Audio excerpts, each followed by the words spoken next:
is Joyce M. Jenkins. Joyce, Joyce, M, middle initial, Jenkins, Jenkins. I'm Beverly Jenkins, Bebberly, middle name Laverne, of Laverne and Shirley. No, I'm kidding. Last name Jenkins, Jenkins. I'm Bonita Dudley Scott Parker, Bonita Dudley Scottparker.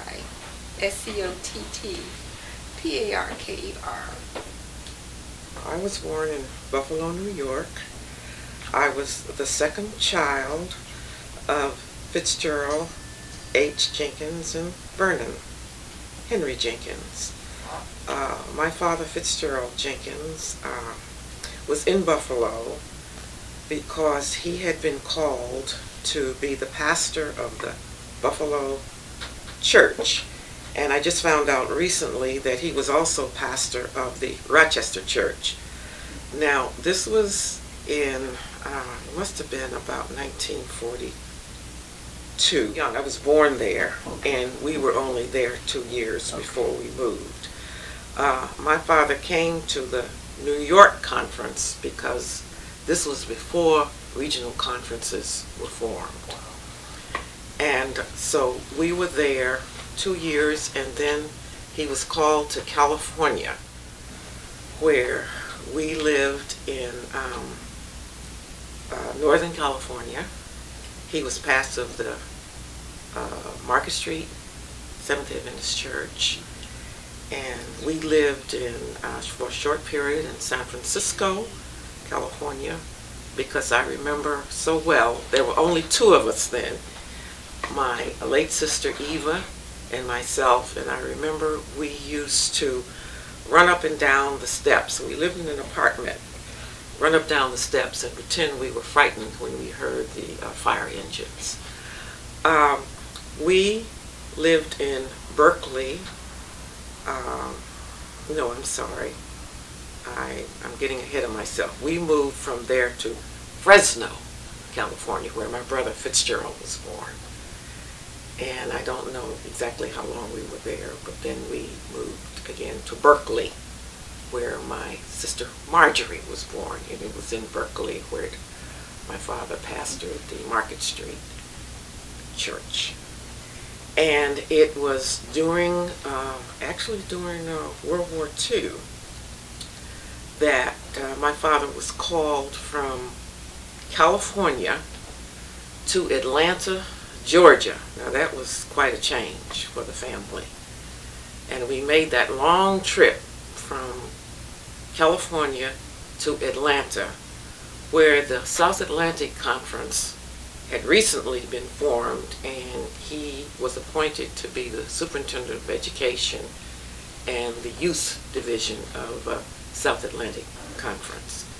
So we lived there until, what, 1954, I believe. Well, in Mississippi Girl, written about Anna Knight, I know the year only because she mentioned it. Oh.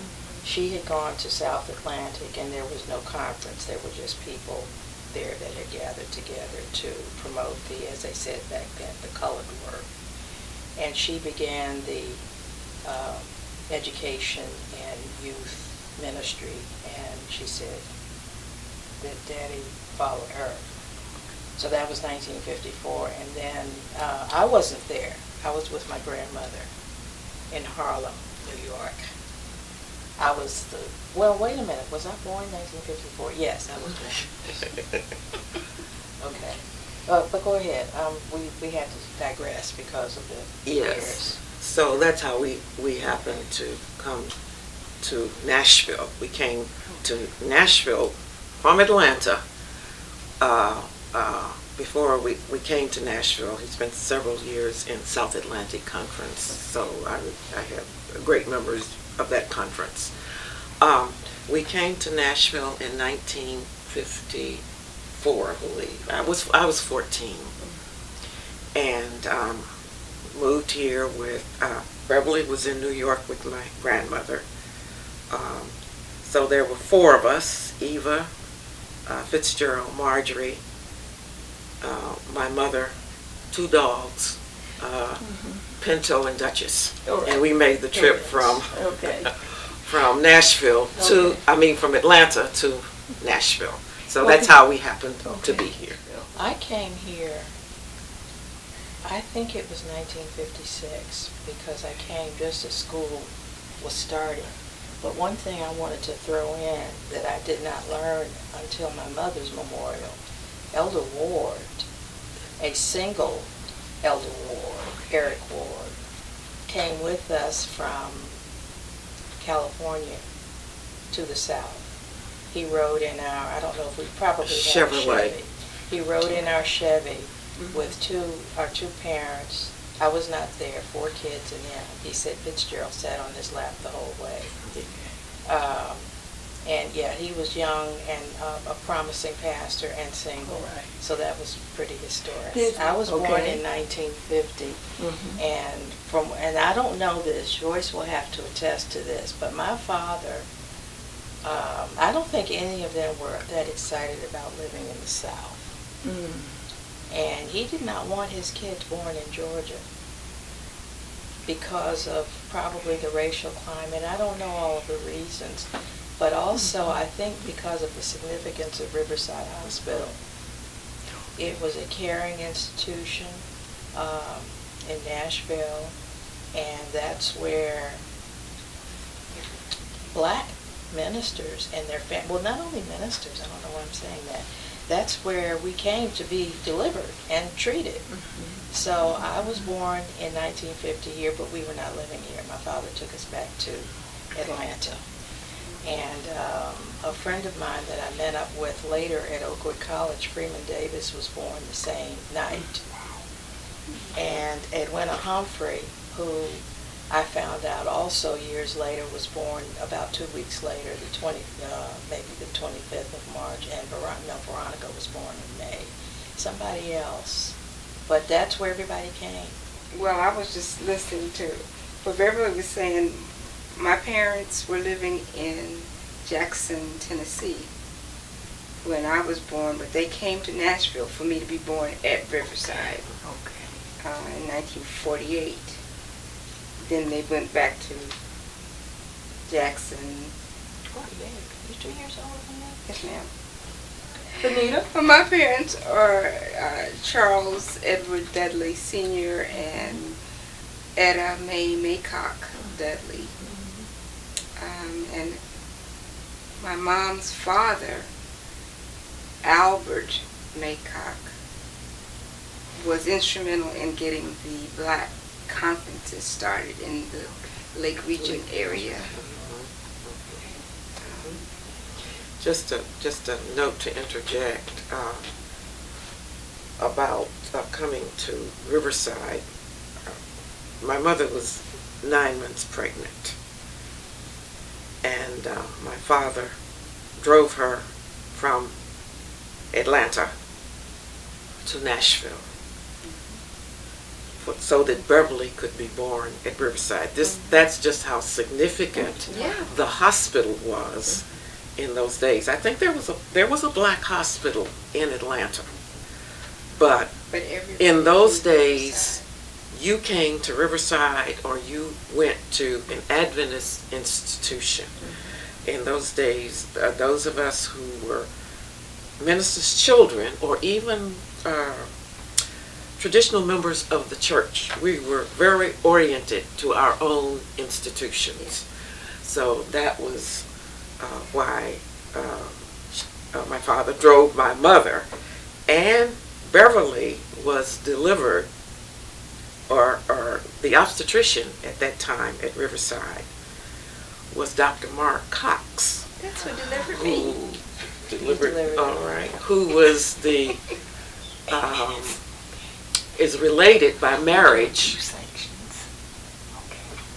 Who was related by marriage to Elder Butler, Elder Xavier Butler. I think he was married to Elder Butler's sister. Right. So we remember Mark Cox.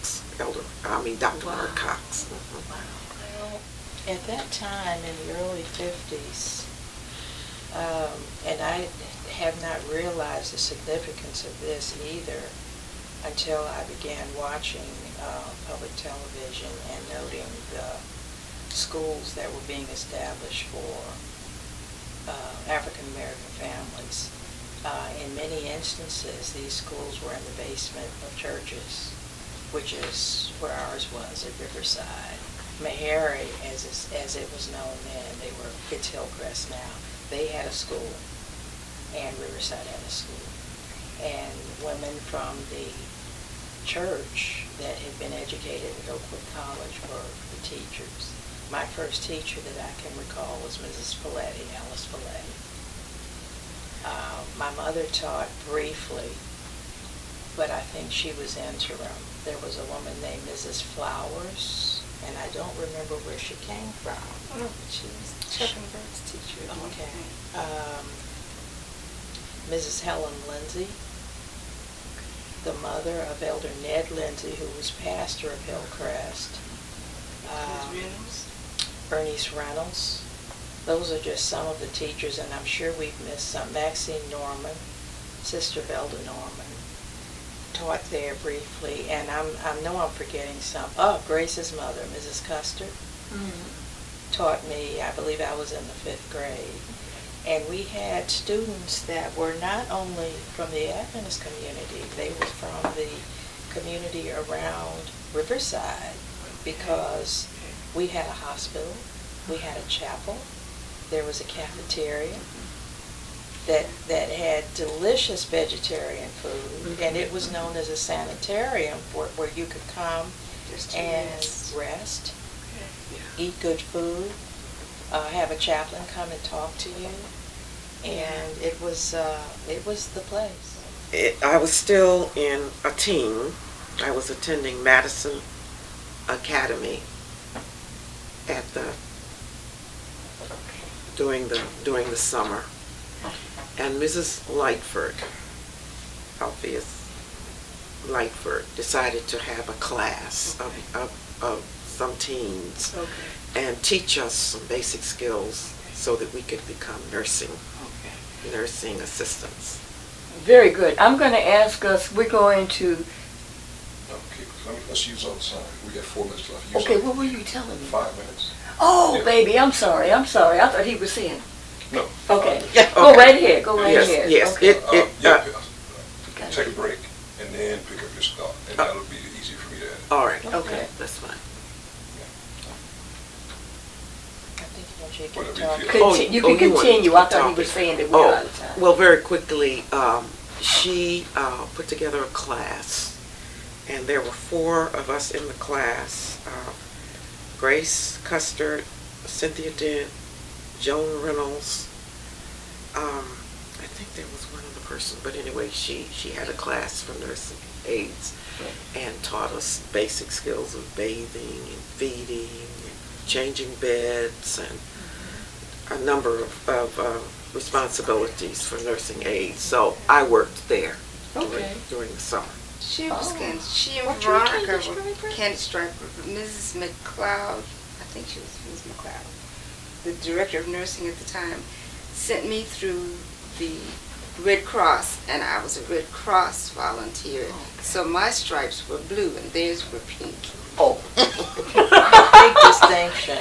I like that. Well, I had a big Red Cross on mine, on the front of mine. I remember those uniforms. And I had a little lamp, I still have it, a little pink and white lamp that was the symbol for nursing at that time.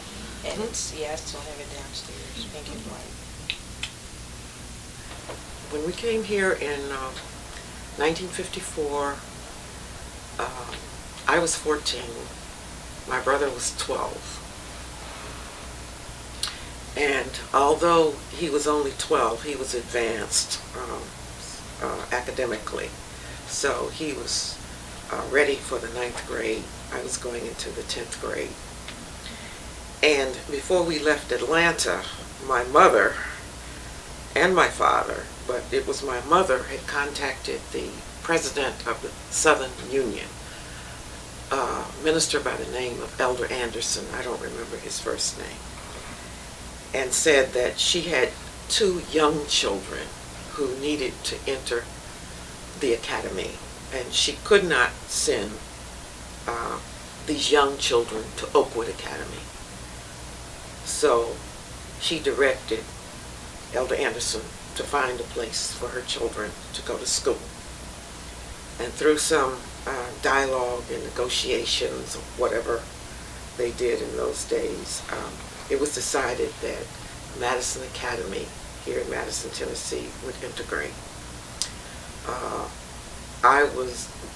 Fitzgerald and I were the first African American students to enter Madison Academy. He was in the 9th grade, I was in the 10th grade, and I was also the first African American graduate of Madison Academy. We both did well academically, but I will have to say, quite honestly, it was not a good experience.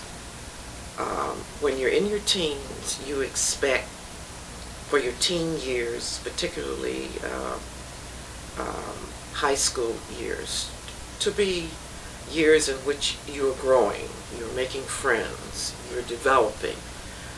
That didn't happen.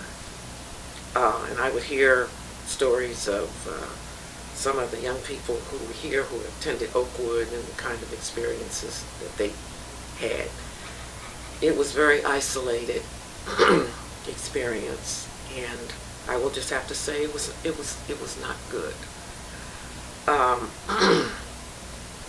At that time, the Seventh-day Adventist Church in the United States, and I guess in other places too, was institutionally segregated, all the way from the General Conference on down. So I'm old enough to have lived through a lot of changes.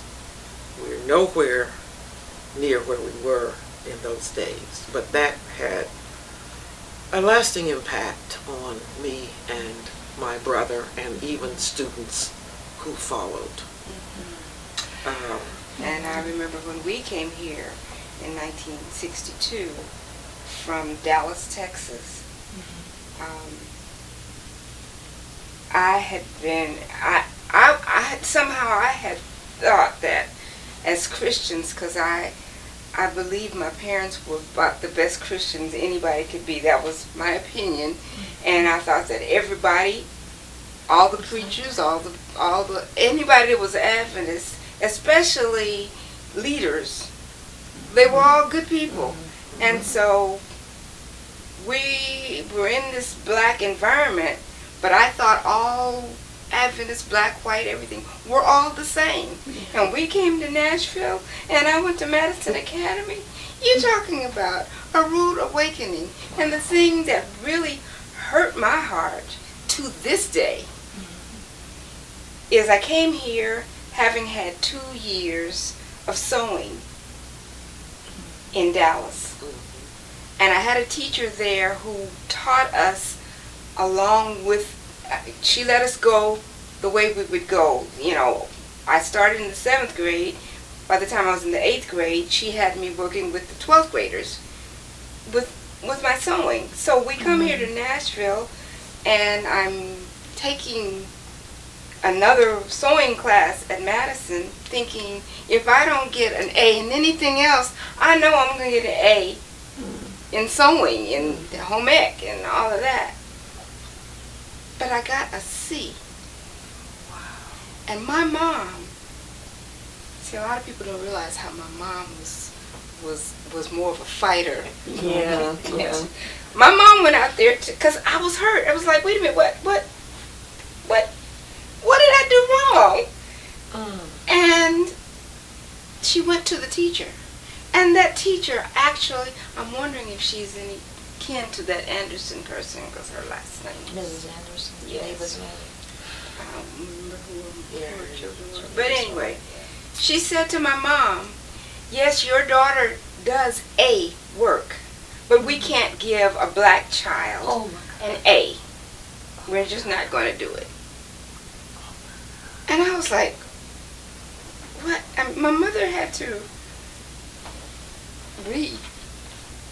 make me start thinking, you know, she had to get me on another road. Because it's like, but this is an Adventist church. This is Adventist school. I thought it was just hard. That's, I mean, that was that's just one painful to incident. hear. That's It was just painful one to hear. incident, but that's the one that has stuck in my mind because that's the part of my life that I thoroughly enjoy, and I feel like if I can't do anything else well, I can do that. And to be told that because of the color of my skin, I can't get an A. There were lots of experiences that we don't have time to go into. Does Beverly maybe have Beverly anything? has. Well, there were so many, unfortunately. My 2 years there, by the end of my sophomore year, and I know my parents felt, and it was certainly true, that I was too young to be going away to boarding school, but I couldn't take it anymore. The only thing that I guess I'll mention in this setting will be the first choir festival Oh, yes. at Bass Memorial Academy in Mississippi, certain part of Mississippi. Yeah, Bass Memorial. And they had a pitiful little choir at Madison Academy. And I've forgotten who the director was, but they also had the four of us, African American students. And it just so happened, Bonita and I were singing alto. And so was Dorothea. And I think Dorothea was alto. I thought she was tenor. But there were 2 tenors and 2 altos. And we were the only ones in the choir that knew harmony.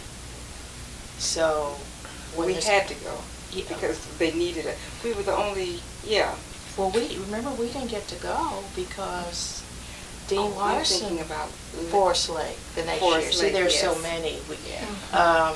The dean of the academy, Dean Larson, explained to the choir with the reddest face I've ever seen in my life that they could not permit us to go to Bass Memorial because it of was the in racial Mississippi. climate. Right. And he says we cannot risk the safety of our students on a bus in that part of the country at this time. So the choir will go, but they will not sing. I'm going to interject here. This is Dwayne Hamilton. I'm going to interject. When I sang with Heritage Singers, we sang at Bass Memorial several times. And we were told that there was a restrictive covenant. Whoever sold them the land, there was a restrictive covenant specifically prohibiting blacks as students in any function there. So, yeah, that's what you were up against. Bass Memorial. Well, it wasn't much better when we went to Forest Lake the following year. Yeah, we went to Florida the next year, and Bonita and I were together. I believe Dorothea. I can't remember now. It was you and I represented the altos for the choir, and Jimmy Dykes played trumpet, Right. and Paul played the Some other instrument. bassoon or something like Okay. that. They were the only instruments, so they had to be part of the band. And we were all there together. But I remember that was when Mr. Levering was our principal. Mr. Levering. But there were so many incidents where we were invited places and we could not stay in the dormitory. Mhm. We had to stay with faculty members. For example, Portland Highland Academy. Portland, Tennessee. Yes, there was a music festival, and Bonita and I had to stay with a faculty member, and Jimmy and I guess it was Paul stayed with a faculty member. We could not eat in the cafeteria at the same time that the other students were there. Do you remember the bus ride? Oh, yeah. The bus ride to Florida. We had to stay on the bus while the white kids, when they stopped to get snacks and stuff, they were afraid for us. So they got us food. Yeah, they would get us food. They got us food and brought it on the bus, but we couldn't get off. So they're just, there are multiple, and I don't want to focus too long on that because we we will miss the positive part of our history. But those 2 years were not good, and unfortunately, it probably scarred me in terms of education for the rest of my academic days, because I came away from that believing that I was not bright enough, not smart enough to pass grades. Yeah. Before we leave this portion of the interview, I just want to say that for me and my brother back in the 50s, our refuge was, we experienced that during the week, but on Sabbath, there was Riverside Church, all right, where there was a choir that sang traditional choral music. It wasn't a large church, but and there weren't many young people here my age, but just the idea that I was at a place where I felt comfortable, and the pastor was Elder Von Girth Lindsay. And one of the things I liked about the church, I think all of us did, was at that time we were living on Jefferson Street while this house was being built. So we would come from that part of town to Riverside because the services were nice and short. And, Gone. Yes. And they had this small cafeteria that had wonderful food. So my parents would bring us over and we would attend the services, and then we could go over to the cafeteria and eat. I'm going to insert one quick question. Have you ever gone back, spent any time with reunions with these people, class reunions? What was it like for you then? I went to my 50th. Okay. And they weren't. I have to say this. It wasn't so much the students as the administration. Okay. Now the students, we had issues, but it wasn't. Yeah, it wasn't so bad. Now I can recall having asked my class 10, 15, 20 years ago to come to my house for a reunion, and they didn't want to come, and I just assumed they thought I lived in the ghetto and they didn't want to. So I since let them know that, and for my 50th, which was just last year, I said, I'm going to try one more time. I'm inviting you all to breakfast to my house. And my class actually came. All right. And then they came. Right. But you should have heard some of the reactions. It was as if this house isn't supposed to be this nice. And you've got, wow, this food is really good. Like, was it not supposed to be in this? But that's okay. Yeah. I haven't been back. I never felt there was any reason for me to go. But on a more positive note, because I don't know who will be seeing this video, and having come back to Nashville in 2005, it's gratifying to see how much has changed. The Madison Academy is now multiracial. I don't know what the experiences are like for the young people, but I just want the young people to know what went on in many, many, many years back, and hope that the positive things that I have seen and heard about will continue. That doesn't mean that there are no problems out there. We even had, you all are musical people, we had a group that back in the day was like Paul Johnson. Paul singers? Johnson. That type of music Wow. we had as a Riverside group, even though we were at Madison. Okay. We were called into the office. They asked us to sing in chapel. We were called into the office. It's almost over. We were called into the office because the principal wanted to discuss with us the kind of music we were doing.